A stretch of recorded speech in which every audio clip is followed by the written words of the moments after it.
VVI question. सबसे पहला question है, धोने का सोडा तथा बेकिंग सोडे के दो दो प्रमुख उपयोग बताएं।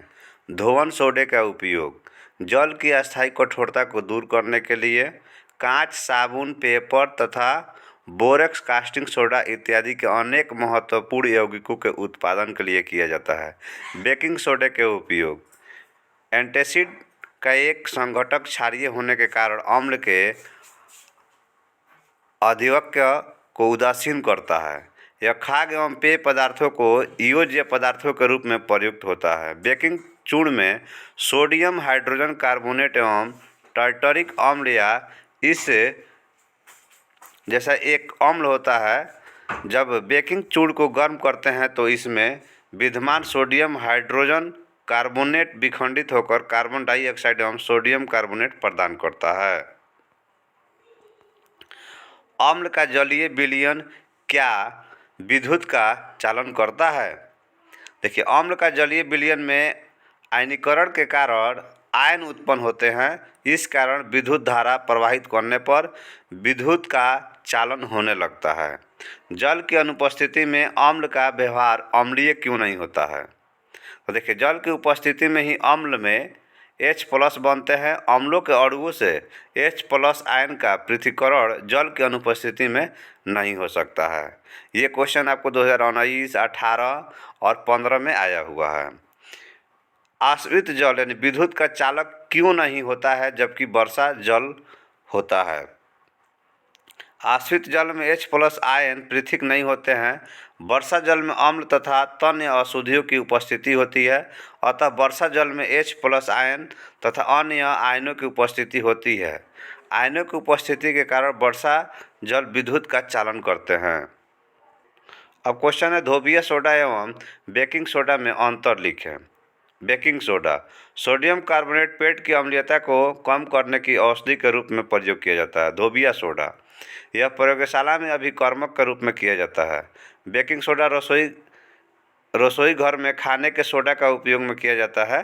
और धोबिया सोडा जो है कांच, कागज, साबुन इत्यादि बनाने में जो है उपयोग होता है। अब क्वेश्चन है, पीतल एवं तांबे के बर्तनों में दही एवं खट्टे पदार्थ क्यों नहीं रखने चाहिए? यदि पीतल एवं तांबे के बर्तन में दही एवं खट्टे पदार्थ रखे जाएंगे तो वे अम्लों की उपस्थिति के कारण धातु की सतह से क्रिया कर विषैले यौगिक का निर्माण करेंगे जो हमारे शरीर के लिए हानिकारक होंगे। इसलिए पीतल एवं तांबे के बर्तन में इन पदार्थों को नहीं रखना चाहिए।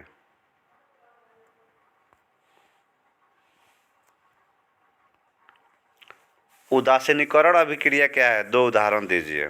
यह अम्ल क्षारक के बीच होने वाला अभिक्रिया है जिसमें लवण और जल बनते हैं। तो ये आपका दो एग्जाम्पल हो गया, अम्ल क्षारक लवण प्लस जल H2O। प्लास्टर ऑफ पेरिस का आणविक सूत्र लिखे और इसका दो उपयोग जो है बताना है आपको। तो प्लास्टर ऑफ पेरिस का रासायनिक नाम होता है कैल्शियम सल्फेट हेमीहाइड्रेट तथा आणविक सूत्र होता है CaSO4 half H2O। Plaster of Paris का उपयोग क्या है? इसे हम साँचे, खिलौने, सिरेमिक और बर्तन आदि बनाने में प्रयोग कर सकते हैं। सजावटी सामान, मूर्तियाँ बनाने में कर सकते हैं। अस्पतालों में अस्थि यानी विभाग और दंत विभाग के द्वारा इसका जो है उपयोग किया जाता है। टूटी हुई हड्डियों को जोड़ने के लिए भी इसका प्रयोग किया जाता है। टूटे हुए दांतों के स्थान पर नकली दांत लगाने के साँचे में मतलब जो है इसका फॉर्म बनाया जाता है। अब सवाल है कि पीएच स्केल क्या है? उदासीन यौगिक का पीएच मान कितना होता है? तो किसी विलयन में उपस्थित हाइड्रोजन आयन की सांद्रता ज्ञात करने वाले स्केल को हम पीएच स्केल कहते हैं। उदासीन यौगिक का पीएच मान 7 होता है।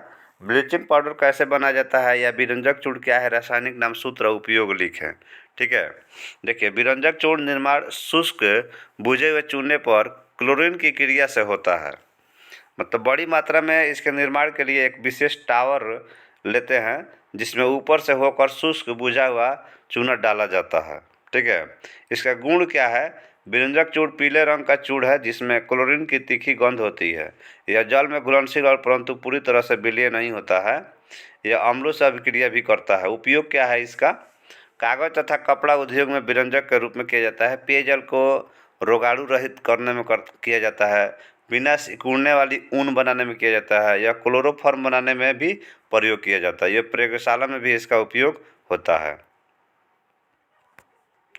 हम ऊर्जा के वैकल्पिक स्रोतों की ओर क्यों ध्यान दे रहे हैं?